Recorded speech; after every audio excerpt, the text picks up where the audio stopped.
محبت نہ لہلہا جایا جے حضرت ابراہیم علیہ السلام نے نا اور جدو بت توڑے نے فرمایا قالو انت فعلت ھذا بآلہتنا یا ابراہیم۔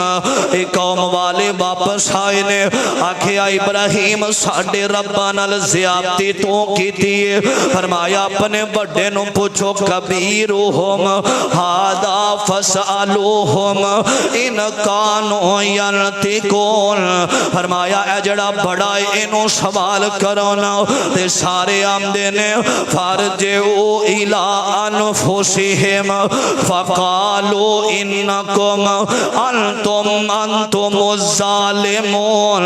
فرمایا ایتے بول نہیں سکدے سن بھی نہیں سکدے۔ حضرت ابراہیم کہندے نے افسوس ہے اور جڑے بول نہیں سکدے انہاں نو سجدہ کر دیو، انہاں دے کولوں اولاداں منگ دیو، تیاں دے وے پوت دے وے اس دی رضا کچھ بھی نہ دے وے انہوں کون پوچھے گا۔ انہاں ظالماں نے آگ جلائیے آکھیا ابراہیم نو آگ دے اندر سٹھ دیتا جاوے۔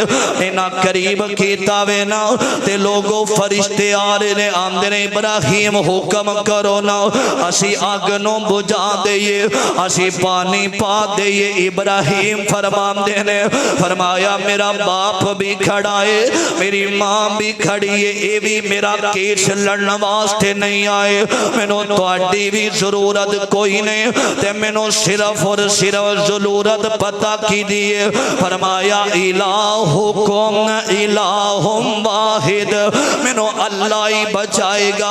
اور لوگوں جدو کوئی بھی قریب نہیں آیا اے ماں باپ تے بڑا مان ہوندا وے بندے نو، میرے ماں باپ میرا کیس لڑن گے اے میرے ماں باپ میرے حق دے اندر بولن گے۔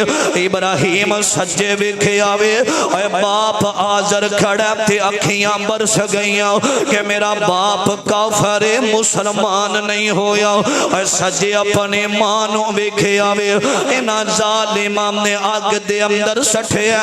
ابراہیم علیہ السلام نو آسمان نام دے رب دا فیصلہ آیا، فرمایا آگے میرا خلیل آیا وے انو جلانا کوئی نہیں، انو جلانا کوئی نہیں، ساڑنا کوئی نہیں۔ میرے ابیرہ آگ دے اندر حضرت ابراہیم علیہ السلام کے نے اپنی ذات دا مسئلہ نہیں ہے، اپنی کسے جائیداد دا مسئلہ نہیں ہے، رب دی توحید دی خاطر ابراہیم علیہ السلام نے اپنے باپ نو تبلیغ کی تھی ہے، آگ دے اندر جانا گوارا کر لیا، رب دی توحید نو چھڑیا نہیں چھڑیا، رب دی توحید دی خاطر ابراہیم نگ دے اندر چلے گئے۔ رب نے اب نو حکم دیتا ہے، فرمایا